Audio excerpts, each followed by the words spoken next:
Nobody likes to click on a broken link on a website, and especially search engines don't like to see broken links. So how do we find and fix all the broken links on our websites?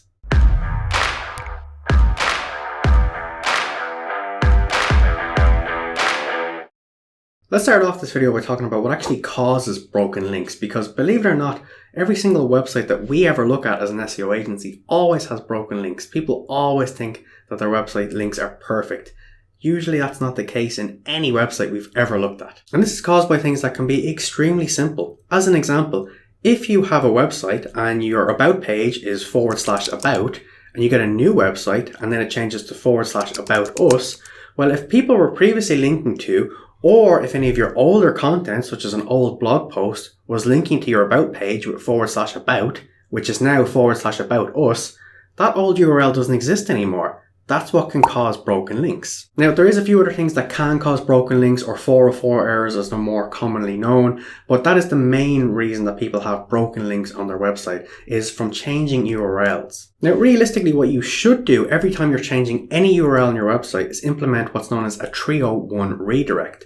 This essentially means that if someone tries to click your old page, which in the example is /about, but that page doesn't exist anymore, instead of then leading to a broken page, what will happen is that 301 redirect from your server will tell that person or a search engine that page doesn't exist anymore, but here's the new URL of the content that you're trying to look for. But if you don't do that, what is the actual impact of broken links? Well, first of all, as a user, it's not a nice experience at all. I can guarantee every single person who is watching this video at some stage or another has been on a website, tried to go to the next page that they wanted to see, and they were hit with a 404 error or this page does not exist. Nobody likes to see those pages. This causes a bad user experience. So even if you had fantastic SEO, but this was the only thing broken on your website, this will mean that your conversion rate will decrease, because people are now going to bounce off your website and go to somebody else who has similar content. But what about the impact from a search engine such as Google? Well, think of it this way.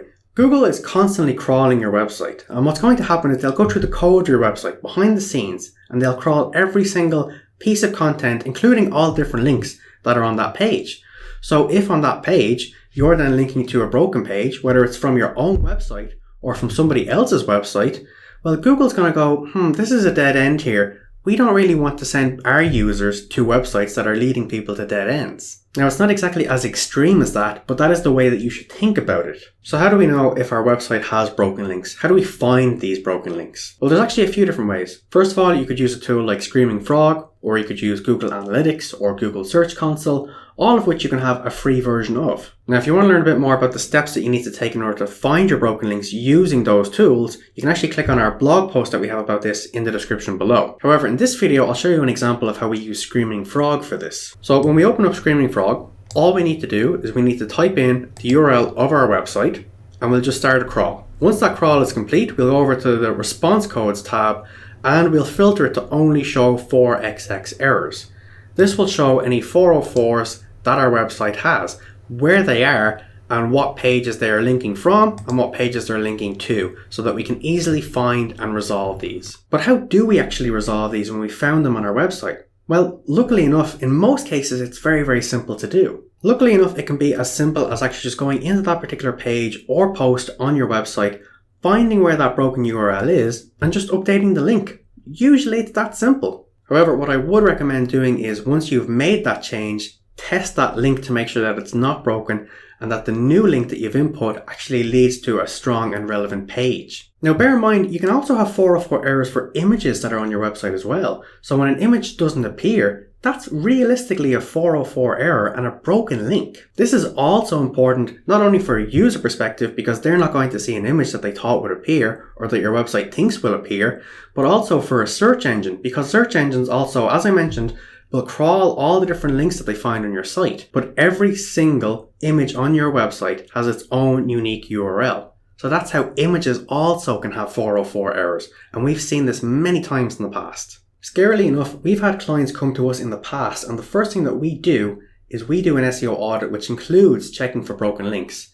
And we found that on a lot of clients' websites that we look at, sometimes their broken links are in a very, very important section of their website. Now, what I mean by this is they may have a fantastic service or product page that shows all the features and benefits to a particular customer, somebody who wants to buy. That's a case where someone has credit card in hand, ready to hand over their details and their money to this particular company on their website. However, when they get down to the buy now or tell me more button at the bottom of that page, it's broken. This happens so often, and businesses are just not aware that this is happening on their website. It's very scary. So in an example like that, that means that your broken links on your website that you were unaware of is actually costing your business money, because people who are trying to use your product or service, trying to buy from you, they can't because your website is putting up a wall for them. And I would highly recommend checking this at least once a month on your website, because 404 errors can pop up more frequently than you would think.